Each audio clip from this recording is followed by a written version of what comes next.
Muy buenas tardes a todos. Les doy la más cordial bienvenida a esta entrevista de Generando Valor. A nombre del doctor y contador público certificado Roberto Carlos Estrada Zavala, presidente del Colegio de Contadores Públicos de Michoacán, y de la doctora y contadora pública certificada Norma Tello Figueroa, presidenta de la Comisión de Tecnologías Financieras y Emergentes. Mi nombre es Lisbeth Anel Herrera Zamudio, soy licenciada en Contaduría y miembro de la Comisión de Tecnologías Financieras y Emergentes. El día de hoy le damos la más cordial bienvenida a la doctora América Ivonne Zamora Torres, quien esta tarde nos compartirá el tema denominado Estrategias y perspectivas para las pymes post-pandemia. Doctora, bienvenida. Es un gusto tenerla el día de hoy aquí. Muchas gracias, muchas gracias. Antes de comenzar, quisiera dar lectura a una breve semblanza de la trayectoria de la doctora Zamora. La doctora América Ivonne Zamora Torres es doctora en Ciencias en Negocios Internacionales por la Universidad Michoacana de San Nicolás de Hidalgo, obteniendo la distinción de mención honorífica. Es maestra en Comercio Exterior y licenciada en Administración. La doctora Zamora es coordinadora del Centro de Estudios APEC Michoacán. También es coordinadora de la Comisión Socioeconómica del Consorcio de Centros de Estudios APEC. Es presidente de la Comisión Dictaminadora Área 6B Nivel 2 del Sistema Nacional de Investigadores, CONACYT. Es miembro del Sistema Nacional de Investigadores del CONACYT Nivel 2. Actualmente es secretario del Colegio Michoacano de Licenciados en Administración y coordinadora de la Comisión Permanente de Presupuesto y Control del H. Consejo Universitario de la Universidad Michoacana de San Nicolás de Hidalgo. Asimismo, se desempeña como profesora investigadora del Instituto de Investigaciones Económicas y Empresariales ININE, perteneciente a la Universidad Michoacana de San Nicolás de Hidalgo, y como consultora en diferentes rubros como son proyectos de inversión, plan de negocios, estrategias de comercialización, importaciones y exportaciones, marketing internacional, electrónico y político, competitividad y eficiencia en la administración pública y privada. De lo anterior se desprenden diversos casos de éxito de productos michoacanos colocados en mercados nacionales e internacionales, entre los que destacan el mezcal, aceite de aguacate, berries, catrinas, esferas de tlapujahua, etc., y estrategias implementadas para la mejora de sectores estratégicos como el turismo, agroindustrial, empresarial, entre otros. En la producción científica ha elaborado 5 libros, 21 capítulos de libros y más de 47 artículos científicos.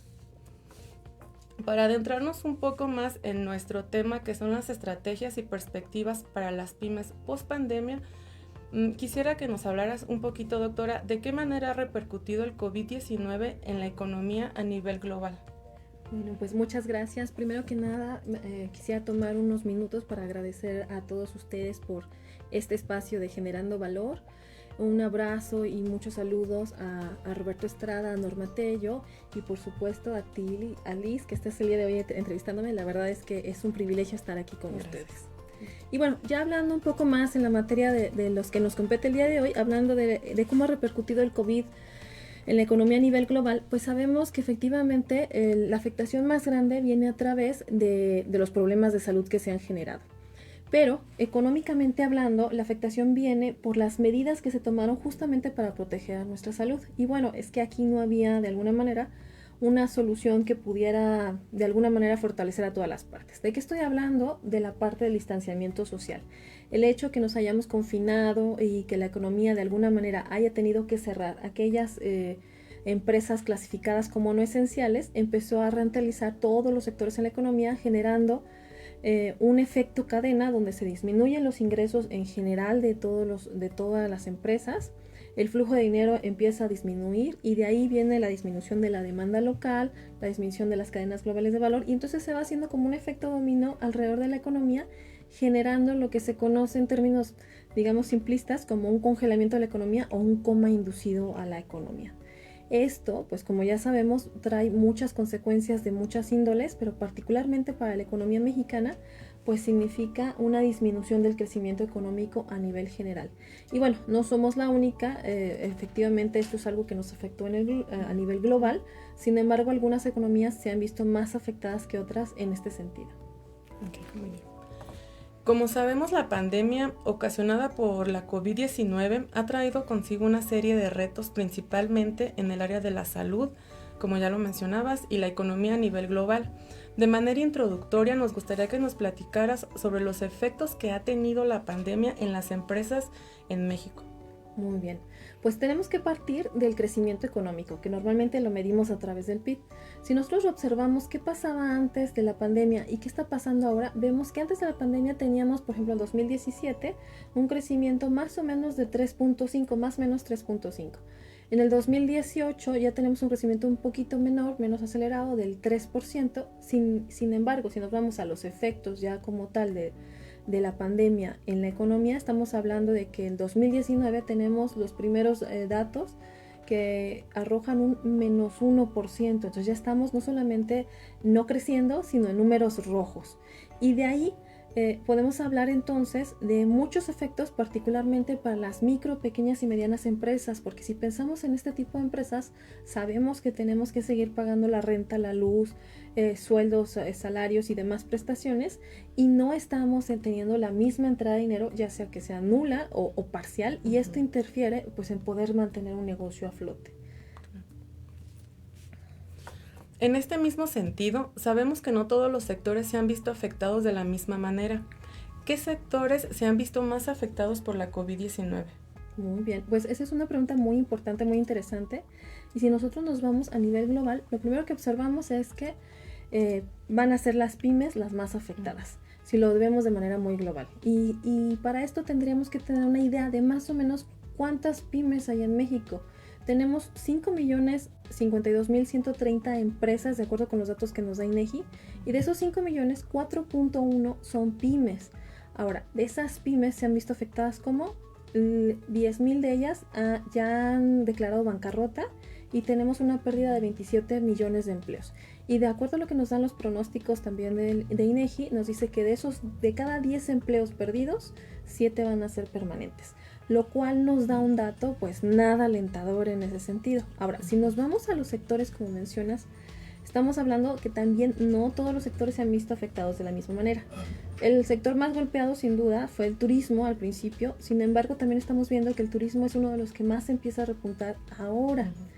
Ahora, también tenemos sectores que se vieron beneficiados, y esto lo van a seguramente recordar las personas que nos escuchan por las etapas que vivieron en su casa, ¿no? Por ejemplo, el sector alimentario se vio muy afectado al cierre de los restaurantes, pero una vez que hicieron su conversión a entrar a estas plataformas de entrega a domicilio y demás, volvieron a repuntar.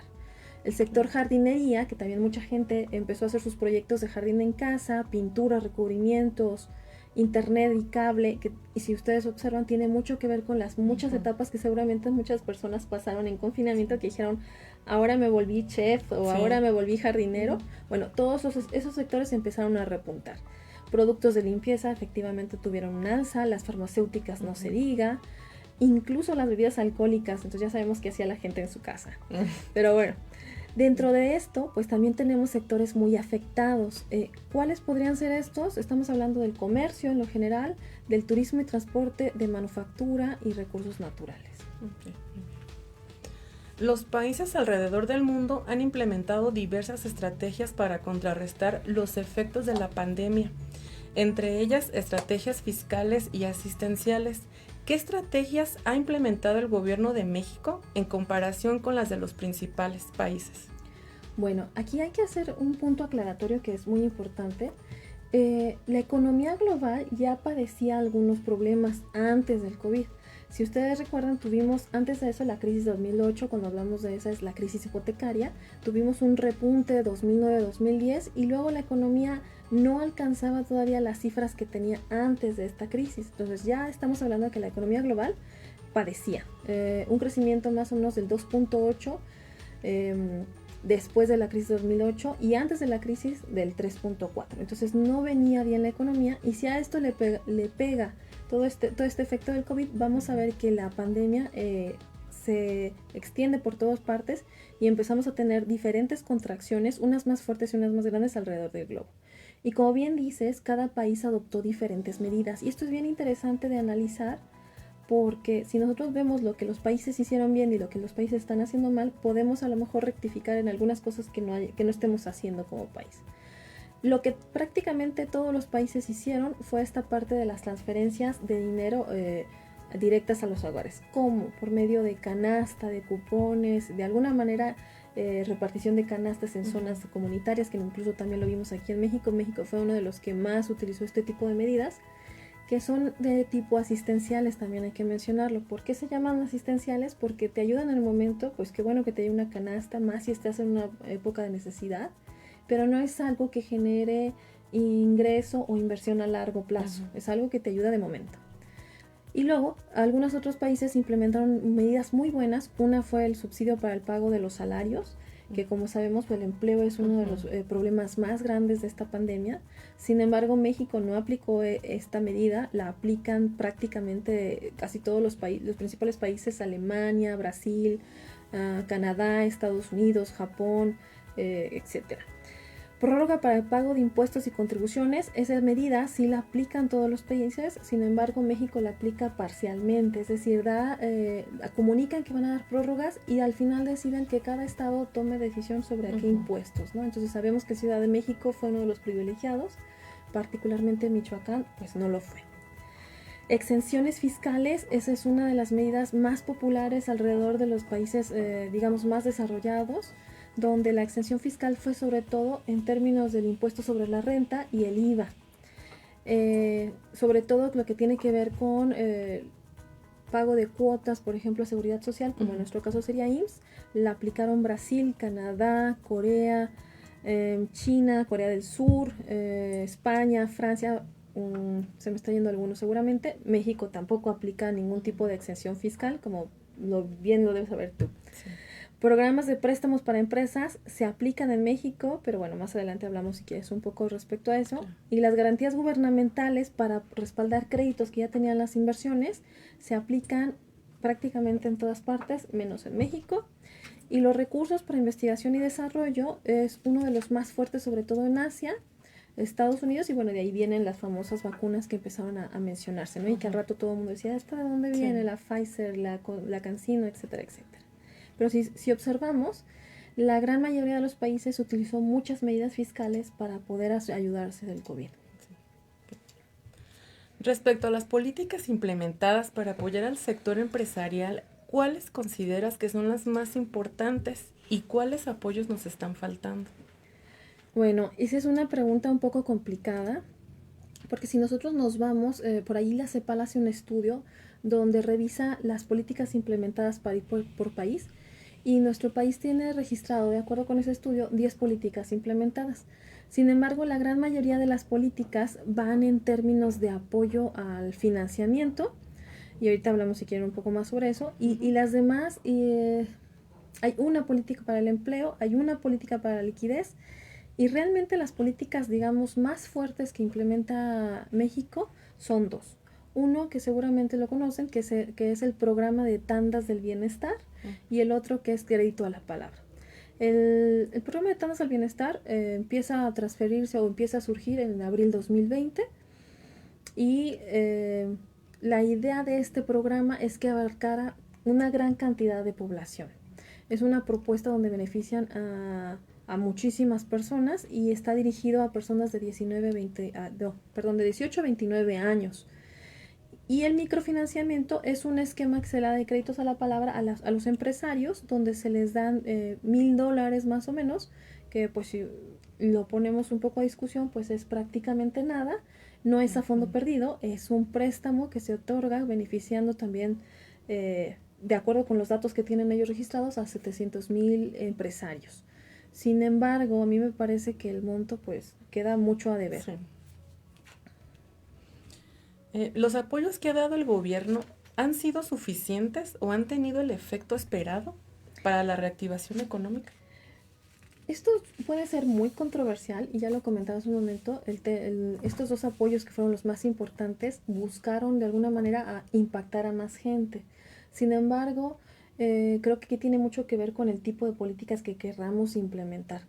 Si nosotros pensamos en qué es lo que se necesita para la reactivación económica, tendríamos que pensar primero, de acuerdo a lo que yo te podría decir, en el empleo, es decir, tratar de que la gente no pierda sus empleos, que mantenga su seguridad social, porque además aquí enfrentamos dos problemas. El momento que la gente pierde el empleo, también pierde su derecho a seguridad social, que es el segundo problema justamente ocasionado por el COVID. Entonces, no solamente tengo ingresos, sino que además, si me enfermo, que además es muy probable por esta cuestión, ahora tengo que enfrentar esta enfermedad sin un respaldo.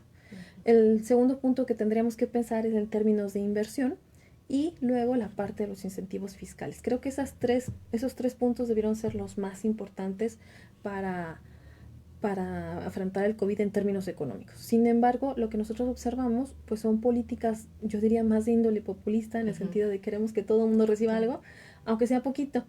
Y ese poquito es muy bueno a corto plazo, pero a mediano y largo plazo no necesariamente genera un impacto. No alcanzas a generar una seguridad o una red de seguridad para que la gente no pierda empleos. Si viviéramos en otro país donde la gente tiene esta red, donde dices, bueno, no tengo empleo, pero puedo acudir a la oficina de desempleo y me dan mi cheque, hay una red. Pero en este caso es perder el empleo y busca de la manera de cómo puede seguir funcionando. Y eso hace que sea todavía más difícil que se incentive pues el crecimiento económico o la reactivación económica, que al final es lo que se busca. La otra, la carga impositiva de las empresas es muy fuerte, y si pudiéramos incentivar de alguna manera las medidas fiscales para que puedan mantener a su personal y además no verse tan forzados a la hora de estas situaciones complicadas, hubiera sido una muy buena estrategia también, que además la gran mayoría, comentaba, de los países lo implementaron, y bueno, y que lamentablemente aquí no se buscó. Okay. Antes de entrar al aire, platicábamos con la doctora respecto a entrevistas que se hicieron a empresas de diferentes sectores, a fin de saber cuáles son los problemas que vislumbran las empresas frente a la pandemia. ¿Qué resultados se obtuvieron de estas entrevistas? ¿Nos puedes platicar un poco? Sí, claro. Estas entrevistas justamente tenían la finalidad de poder conocer un poco cómo la estaban pasando los empresarios, qué era su principal preocupación y cuáles eran o han sido los principales problemas a lo largo de la pandemia. Para esto, estas entrevistas se hicieron en 4 sectores, o sea, se entrevistó gente de comercio, gente de construcción, gente de manufactura y gente de servicios, tratando de tener un panorama mucho más global. Y en ese sentido, lo que nos dicen los empresarios es que su principal preocupación, el 90% de ellos dice, son los clientes y los pagos. Por un lado, que tengo menos clientes que antes, o los clientes que tengo están consumiendo menos, y por otro lado, que tengo que hacer frente a ciertos pagos, que de alguna manera, si te fijas, refuerza un poco lo que ya comentábamos, ¿no? Tengo gastos fijos, tengo costos fijos que cubrir y no tengo estos ingresos que normalmente tenía. En segundo lugar, los empresarios, el 85% menciona que el otro problema que tienen es la carga financiera. En tercer lugar, menciona el 55% y le preocupa un poco cómo van a manejar las operaciones, y aquí tiene que ver con los problemas logísticos que se suscitan a la hora del comercio. Sobre todo esto va para la parte de la manufactura y el comercio. Y seguramente una probadita lo hemos visto, si últimamente, por ejemplo, fuimos al cine, vemos este letrero que ponen donde dicen este producto no está disponible por el momento, justamente por el problema logístico que hay tan grande, que no podemos cubrir al 100% nuestras operaciones. Y quizá es muy simple simplemente para nosotros no comprar este producto, pero lo que implica, por ejemplo, para alguien que hace un transformador, es no tener el tornillo necesario para apretar el transformador y poder entregarlo, implica un costo millonario. El 23% de las empresas habla sobre la preocupación de que puedan continuar o no sus negocios, y eso pues es muy preocupante. De hecho, también lo veíamos, ¿no? Con el equipo de cómputo que no estaba o está escaso, o hasta los automóviles también. Sí, incluso los mismos concesionarios decían, tengo el cliente, está interesado y no le puedo vender el automóvil, y así como puedo generar esta reactivación económica, ¿no? Okay. Retomando los resultados de dichas entrevistas, ¿qué estrategias son necesarias para la reactivación post-pandemia? Bueno, pensando justamente en estos resultados, podríamos pensar, primero que nada, que tenemos que pensar en armarnos si no lo tenemos, y si lo tenemos, traernos a la mano nuestro equipo. Y estoy hablando de que el propietario debe tener muy cerca, hoy más que nunca, en su mano derecha a su contador y en su mano izquierda a su gerente o director de su área, ¿no? Y entonces hacer una buena estrategia de planeación. Y en ese sentido, nosotros planteamos 3 fases. La primera fase, que tiene que ver con proteger y asegurar la continuidad operativa. La segunda, que tiene que ver con acelerar y ajustar la recuperación para la nueva normalidad. Y la última, con incorporar los aprendizajes adquiridos. Entonces, considerando mi mano derecha, decía, y mi mano izquierda, mis 2 manos derechas, y tomando en cuenta estas 3 fases, poder hacer una verdadera planeación y estrategia frente a estos problemas. Ok. Hacer un corte y ahorita regresamos.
Bienvenidos nuevamente a nuestra entrevista del día de hoy, donde estamos con la doctora América Ivonne Zamora, hablando de las estrategias y perspectivas para las pymes post pandemia.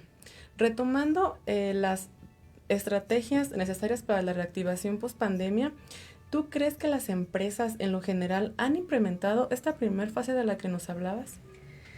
De hecho, hay una empresa, si no mal recuerdo, es Bain & Company. Ellos aplican un poco esta encuesta para ver qué están haciendo las empresas respecto a la pandemia, cómo están cubriéndose de alguna manera, y lo que se encuentra es que prácticamente el 75% de las empresas está enfocado justo en la primera fase.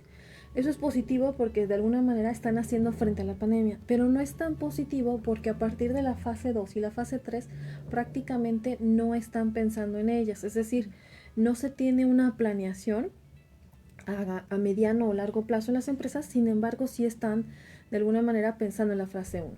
Hablando un poco más de la fase 1 para quedar como un poco más claros y que nuestro auditorio nos escuche con mayor claridad, la fase 1 tiene que ver mucho con proteger y asegurar la continuidad operativa. Es decir, podríamos hablar de 3 rubros, que eso lo hemos visto en todos lados. La parte de salud, es decir, cómo implemento o cómo protejo primero la salud de mis trabajadores para que puedan asistir a las instalaciones y estar operando, y por otro lado la de los clientes. Entonces esto es algo que hemos visto prácticamente en todos los establecimientos, los famosos tapetitos estos, el gel, la temperatura, que el personal tenga su cubrebocas, careta o lo que sea necesario, y también que nos empiezan a dar las empresas las condiciones necesarias para que nosotros como clientes podamos ingresar a las instalaciones. Dentro de esto podemos observar cómo muchos restaurantes, por ejemplo, empezaron a hacer sus áreas al aire libre con la intención de que, bueno, si no quieren estar adentro, uno puede elegir estar adentro o afuera.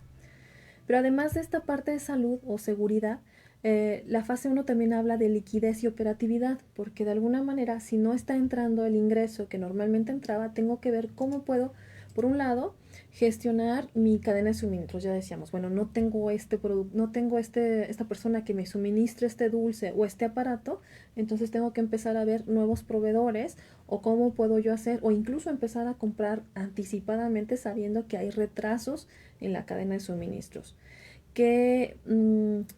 ¿Cómo puedo reaccionar ante estos problemas? ¿Dónde están los problemas críticos? Y empezar a afrontarlos, no en el momento que se presentan, sino con un poco más de anticipación. Y en la parte de la liquidez, bueno, el impacto de mis finanzas que ahí que están generando la pandemia. ¿Cómo puedo hacer para yo seguir manteniendo mis operaciones a pesar de que quizá toque en este momento invertir un poco más para poder reanudar. Eso por un lado. Y bueno, me gustaría que nos contaras más acerca de la segunda fase y algunas estrategias en ese sentido para que los empresarios que el día de hoy nos escuchan puedan implementar en la reactivación de sus empresas. Claro, con mucho gusto. Pues la fase 2 habla de acelerar y ajustar la recuperación para la nueva normalidad. Como sabemos, pues acabamos de vivir un periodo y seguimos viviéndolo de alguna manera porque nadie sabe cuándo va a acabar esto y ya se hablan de brotes y entonces estamos viviendo un periodo de incertidumbre. Y normalmente el ser humano ante la incertidumbre que tiene que hacer, tiende a encapsularse, como la tortuga diría, a meterse en su caparazón y cerrar los ojos, ¿no?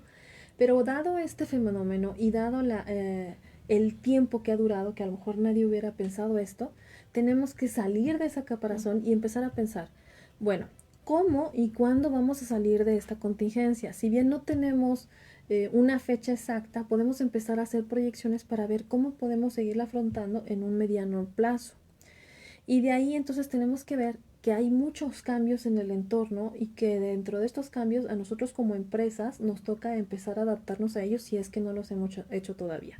Por un lado, vemos que los consumidores tienen una evolución en sus necesidades.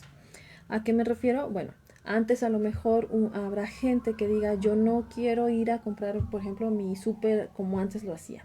Y entonces se da la facilidad de que ahora podamos utilizar aparatos electrónicos y empezar a comprar el súper en línea.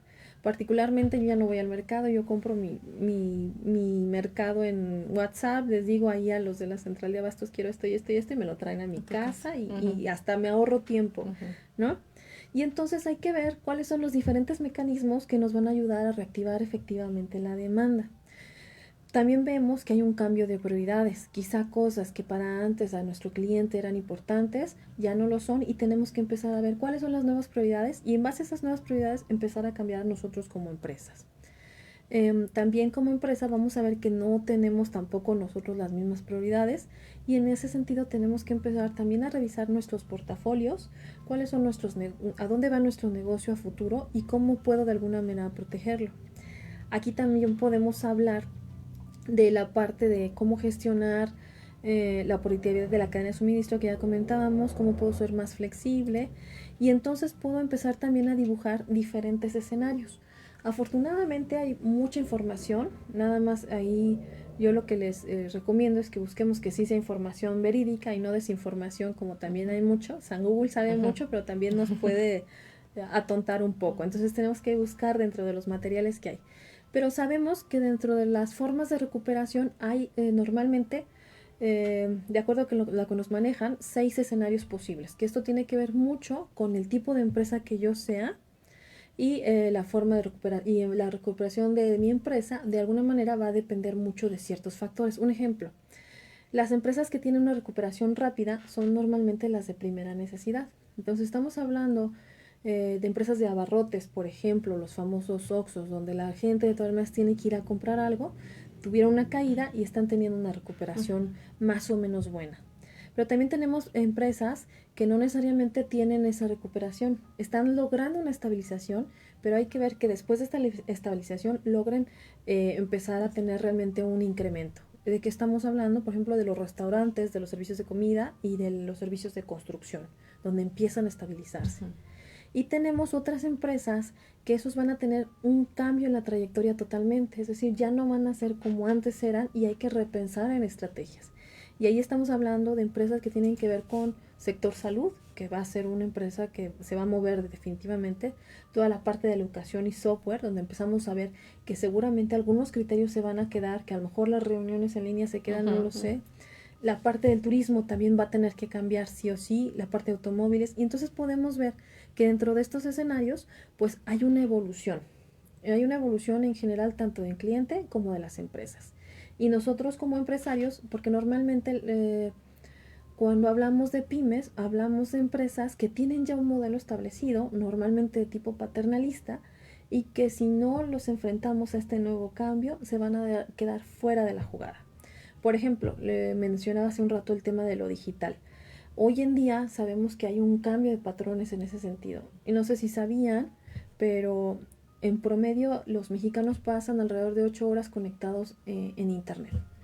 8 horas pues es muchísimo tiempo, ¿no?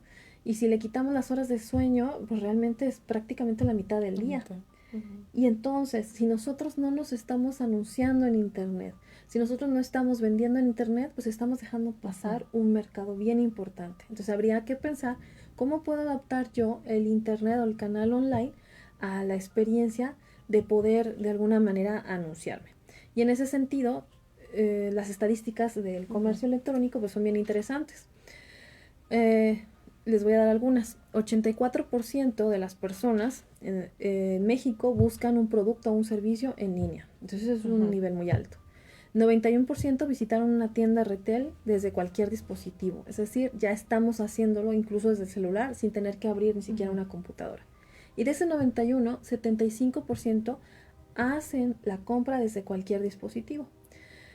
Y 42% realizan una compra a través del computador. ¿Qué nos dice esto? Que el 75% de las compras son en celular y las otras 42% en computadora. ¿Por qué es importante este dato? Porque normalmente cuando compramos en celular compramos más por ocasión, o sea, por necesidad del momento. Y el 42%, que es la laptop, ya prendemos la computadora, revisamos la página, el producto, lo analizamos y lo compramos. Entonces, esto implica un cambio súper importante en el consumo en general. Y si bien yo no compro o yo no vendo mi producto en línea, mínimo debería estarlo anunciando. Y entonces los medios de antes, como es la televisión, el radio y demás, están quedando cada vez más obsoletos en este sentido. Y habría que preguntar cuánta gente realmente tiene hoy en día cable y cuánta gente realmente usa el cable, ¿no? Porque además también tiene que ver por el segmento de mercado. Quizá las personas de nuestra edad, y no nos estoy ventaneando ni nada, todavía veamos el cable, pero la gran mayoría de la gente todavía más chica lo usa cada vez menos. ¿Y qué ve? Las plataformas, por ejemplo, streaming, Netflix, Disney, HBO, etcétera, ¿no? El canal que quieras. Y entonces es a través de estas plataformas donde están alimentándose. El YouTube, por ejemplo, los muchachos hoy en día están pegados en el YouTube. Y entonces, ¿dónde me estoy anunciando o si acaso me estoy anunciando? Ahora, el consumo también ha cambiado. El consumo ahora es desde casa. Entonces tendremos que pensar, ¿tengo mis productos realmente listos para poderlos llevar a casa de las personas? Y por ejemplo, si yo tengo, no sé, una tortería, pues a lo mejor puedo ofrecer mis servicios para a través de alguna plataforma llevarlos. Pero eso también significa un cambio. El vasito que a lo mejor antes yo ofrecía ahora tiene que ser otra cosa o algún envase como estos de plástico donde uno pone el jugo y lo cierra herméticamente y que no se vaya a tirar en el camino, que no se vaya a enfriar, que no se vaya a calentar, que no se vaya a revolver. Es decir, hay que hacer toda una planeación alrededor de eso. Por otro lado, se están empezando a polarizar las tendencias, es decir, tenemos gente que gasta mucho en algunas cosas y gente que no gasta nada en eso mismo, ¿no? Entonces también tenemos que ver muy claro, más que nunca, la parte de los segmentos de mercado. Y la búsqueda de valor, esto es súper importante, el 97% de los consumidores sigue pensando en que le da prioridad a un producto que tenga algún valor agregado para él. Entonces también tenemos que pensarlo en ese sentido. Y fuera de estos rubros, y que también es muy importante, la parte de la planeación estratégica en términos fiscales. Porque si bien vemos, las empresas hoy en día tienen muchos o están enfrentando muchos problemas en términos de cómo puedo salir a flote en este problema, bueno, habría que pensar si realmente yo como empresa solamente estoy haciendo mi día a día, pago mis impuestos del mes, quizá del año, pero no hago una planeación fiscal como tal. Y esto va a ser clave para las empresas que sobreviven en los siguientes años. Y respecto a la tercera fase, ¿qué nos puedes comentar? Bueno, la tercera fase habla de acelerar y ajustar de alguna manera la recuperación a la normalidad y además aprender de las lecciones que nos ha venido dando esta pandemia. Esta pandemia ha sido muy interesante en muchos sentidos. Hemos perdido seres queridos, familiares, amigos en algún punto y también nos ha manejado una realidad que antes no habíamos vivido. Para muchos ha sido una experiencia muy fuerte, yo creo que para la gran mayoría, Y cada quien la ha vivido de forma muy distinta desde su ámbito, tomando en cuenta diferentes cuestiones, ¿no? Si tienes hijos chicos, si no tienes hijos, si tienes un trabajo donde tuviste que ir toda la pandemia, si te pudiste confinar un ratito, etcétera. Y la propia enfermedad también, lo hemos visto, ha sido muy diversa. Hay quien se enferma y le ha tocado vivir problemas muy, muy fuertes, como quien se enferma y prácticamente está simplemente aislado, ¿no? Uh-huh. Esto también nos da muchas lecciones, creo que de vida en general, pero también para las empresas nos da muchas, muchas lecciones que son justamente de lo que podemos hablar el día de hoy. En ese sentido, nos plantea la necesidad de pensar en liquidez a mediano y largo plazo, que eso es un tema muy importante para todo el empresario. Y sabemos que en México muchas de las microempresas particularmente pues sobreviven al día a día.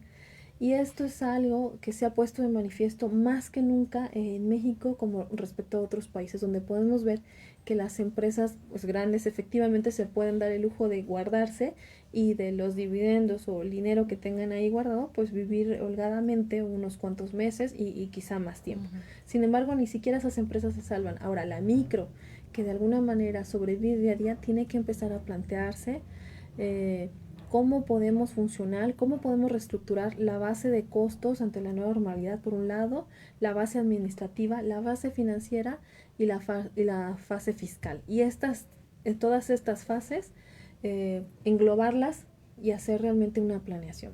Por otro lado, ajustarnos al modelo organizacional operativo, es decir, sabemos que ahora cambiaron las cosas, entonces empiezan a plantearse las empresas, bueno, ¿cuándo traemos al personal de regreso? Si ya lo trajimos, ¿bajo qué formatos? ¿Cuál es la nueva modalidad de trabajar? Algunas empresas empiezan a descubrir que incluso no hay necesidad de regresar a tanta gente y empiezan a trabajar bajo nuevos formatos. Particularmente lo he visto mucho en el caso de las empresas que tienen que ver con ¿cómo se llama? Se me fue el nombre. Estas personas que llaman a los call centers, ¿no? Uh-huh. Donde empiezan a ver que no es necesario rentar todos los pisos uh-huh. que rentaban y que el empleado lo puede hacer desde su casa. Uh-huh. Uh-huh. Y entonces esto representa también modelos híbridos que seguramente uh-huh. se van a ir viendo con el tiempo y que van a ir transformando de estos mensajes, incorporación de aprendizajes durante la crisis. Y entonces yo tengo que empezar a planear, a ver, ¿qué trabajos puedo eliminar? ¿Qué trabajos puedo conjuntar? ¿Y qué trabajos incluso tengo que crear? ¿No? A lo mejor un trabajo que ya tenía, dado la crisis, pues simplemente quedó obsoleto. Sin embargo, tengo la necesidad de este nuevo trabajo porque ahora las cosas uh-huh. se hacen de otro modo. ¿Dónde se debe trabajar? Si vamos a seguir trabajando en los mismos espacios y bajo qué condiciones. Como decíamos, podemos utilizar modelos híbridos y bajo qué esquemas. Uh-huh. ¿Qué trabajo se puede hacer de manera más eficiente? Y también eso lo vemos, ¿no? Hubo cosas muy positivas dentro de estas nuevas formas de trabajar, pero también hubo cosas muy negativas. Uh-huh. Algunos decían, bueno, es que ahora con la pandemia no se tienen horarios, ¿qué pasa uh-huh. con eso, no? Sí. Entonces quizá no es tan productivo tener a la gente trabajando a todas horas uh-huh. y en cualquier momento. Pero también por otro lado, hay cosas que sí se pueden automatizar, que ya lo hemos ido viendo. Hay cosas que se pudieron subir, empresas que jamás imaginaron que iban a estar trabajando uh-huh. en plataformas, en línea o cuestiones de tipo, ahora lo están haciendo, pero ahora podemos tener la oportunidad de no hacerlo desde un punto de vista emergente, sino más planeado. Uh-huh. ¿Qué le quito? ¿Qué le pongo? ¿Qué le agrego? Mi página de internet, el Facebook, bueno, ya lo hice, a lo mejor lo hice de manera muy empírica, ahora ¿cómo lo puedo mejorar? Uh-huh. ¿Cómo asignar el trabajo también? Y en general, ¿qué decisiones puedo tomar de manera más eficiente? Y en ese sentido yo comentaba mucho esta parte de mi equipo de trabajo, ¿no? El empresario, si bien es el gerente de su propia empresa o tiene a quien esté a cargo, y el contador deben ser sus dos manos estrellas para realmente generar uh-huh. una planeación en torno a todo lo que viene. Uh-huh. Porque además hay que decirlo, mucha gente considera que esto se va a acabar y vamos a regresar uh-huh. a lo que era antes, y creo que eso es un gran no. Uh-huh. Uh-huh. Doctora, ¿consideras que las perspectivas post-pandemia para las pymes son alentadoras? Es decir, ¿los empresarios encontrarán certidumbre ante este panorama que nos ha presentado? Bueno, hay muchos indicadores macroeconómicos que ya se empiezan a anunciar. Se habla de que la recuperación económica en lo general va a ser lenta, no nada más para México, sino en general. Se hablan de números todavía no tan positivos, si bien no números como el que ya mencionaba, -1, pero tampoco hablando de un tema de crecimiento como tal. Sin embargo, creo que no todo tiene que ser tan desalentador y más bien esto tiene que dejar una lección para ver cómo podemos afrontar las diversas consecuencias de esta crisis. Hay que recordar también que esta crisis no es la primera, probablemente y casi es seguro no va a ser la única, es decir, van a llegar más en algún punto. Y si nosotros tomamos las lecciones aprendidas de las crisis pasadas, particularmente para México, las dos crisis fuertes que nos han pegado, pues es la crisis de 2008-2009, la crisis hipotecaria, y la crisis del 94-95. Si tomamos estas lecciones, también podemos ver que las crisis también significan oportunidad.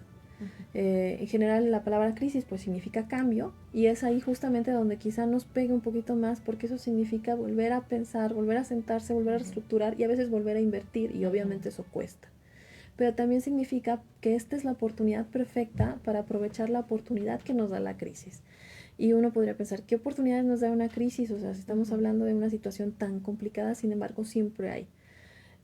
Yo recuerdo mucho cómo veíamos en los periódicos en el 2008-2009 mientras muchas empresas estaban preocupadas y Chrysler y Ford temblaban, Carlos Slim básicamente agarró su canasta y su rebozo y se salió a comprar a las empresas que estaban teniendo problemas, ¿no? Y compró el Washington Post y no sé qué más, ¿no? Claro, no somos Carlos Slim y no tenemos un montón de millones en el banco para decir, bueno, ahorita compro acciones de todos lados, pero sí nos está dando pie a pensar que también estos momentos sirven para generar aceleradores económicos. ¿A través de qué? Pues de la propia inventiva de las empresas. ¿Cómo puedo generar iniciativas? ¿Cómo puedo acoplarme a los nuevos modelos? ¿Qué tanto crecimiento acelerado puedo generar? ¿Cuáles son mis estrategias de planeación en todos los sentidos? Y en base a eso, redefinir cuáles van a ser mis prioridades ante estas nuevas condiciones como empresa.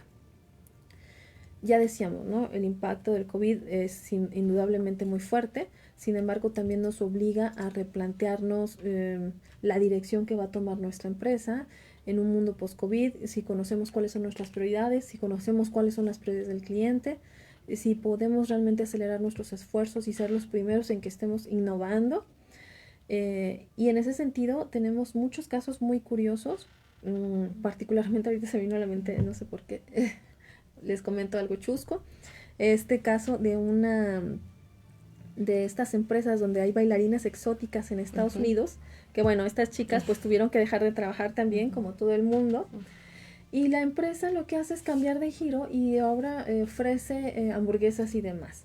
Y entonces, ¿qué es lo que hacen? Pues hacen una especie de drive-thru donde van pasando los carros, piden su hamburguesa, te dan tu orden y te vas. Pero mientras vas pasando por ahí las chicas están bailando alrededor de los carros y no dejan de trabajar, ¿no? Entonces es un modelo muy curioso, pero finalmente funcionó como una estrategia de iniciativa para poder cerrar. Y entonces yo les diría a las empresas a planear, ¿no? A planear y a generar estrategias con esto que hoy les brindamos. Muy bien, doctora. Pues les agradecemos el día de hoy haber estado aquí y a ti muchas gracias, doctora. No, un gusto como siempre, Liz. Gracias. Gracias.